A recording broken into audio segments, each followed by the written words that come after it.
បាទមានសួរបងប្អូនបាទនេះជាទស្សនវិជ្ជាសម្បកកស៊ូបាទបន្ទាប់ពីវាខូចនេះកាលពីដើមវាប៉ុនកព្រួនដៃកព្រួនជើងសម្បកកន្លែងនេះគឺខូចអស់បាទងាប់សម្បកមួយជាហ្នឹងខូចសល់តែឆ្អឹងណាបាទហើយបន្ទាប់មកខ្ញុំក៏យកខ្នោះកោះដូងបាទដែលមានថ្មិញហ្នឹងយើងយកមកកោះអាកមចេញអស់ឲ្យស្អាតហើយបន្ទាប់មកទៀតខ្ញុំក៏យកប្រេងបាតឬក៏គេហៅថាប្រេងម៉ាស៊ីនចាស់អាប្រេងខ្មៅវាហ្នឹងយកអាប្រេងចាស់ហ្នឹងលាយជាមួយនឹងថ្នាំការពារជំងឺទូទៅបាទគឺកាលនោះខ្ញុំដាក់មេតាឡាស៊ីលបាទខ្ញុំដាក់មេតាឡាស៊ីលហើយលាយជាមួយនឹងថ្នាំពុលមួយចំនួនទៀតដើម្បីការពារកុំឲ្យសត្វល្អិតមកបំផ្លាញវាបន្តអញ្ចឹងហើយបងប្អូនមើលឃើញថាដោះមកវាស្អាតសមគួរណាបងប្អូននេះដោះមកវាអត់សូវកពីកពកទេនេះអញ្ចឹងយើងអាចជាលើវាបានបាទហើយដើមនេះដូចគ្នាដែរបងប្អូនណាបងប្អូនសង្កេតមើលនេះទោះបីវាមានស្នាមខ្លះអញ្ចេះក៏វាអត់អីដែរណាយើងអាចជាបានអញ្ចឹងសបកនឹងសិតតែអស់មកផ្ទាំងធំអញ្ចឹងមកបងប្អូនណាបាទហើយយើងកោះឲ្យលាប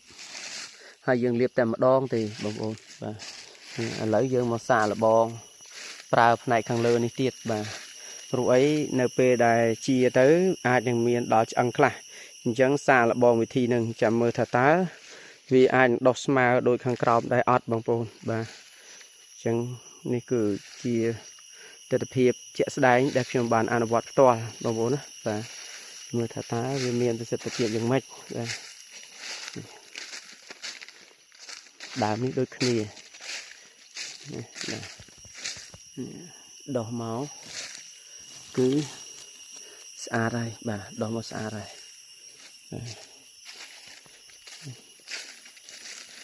បែកតូចនេះបែកតូចគឺយើងដកលាបតែម្ដងទៅឃើញប៉ុណ្ណឹងដែរ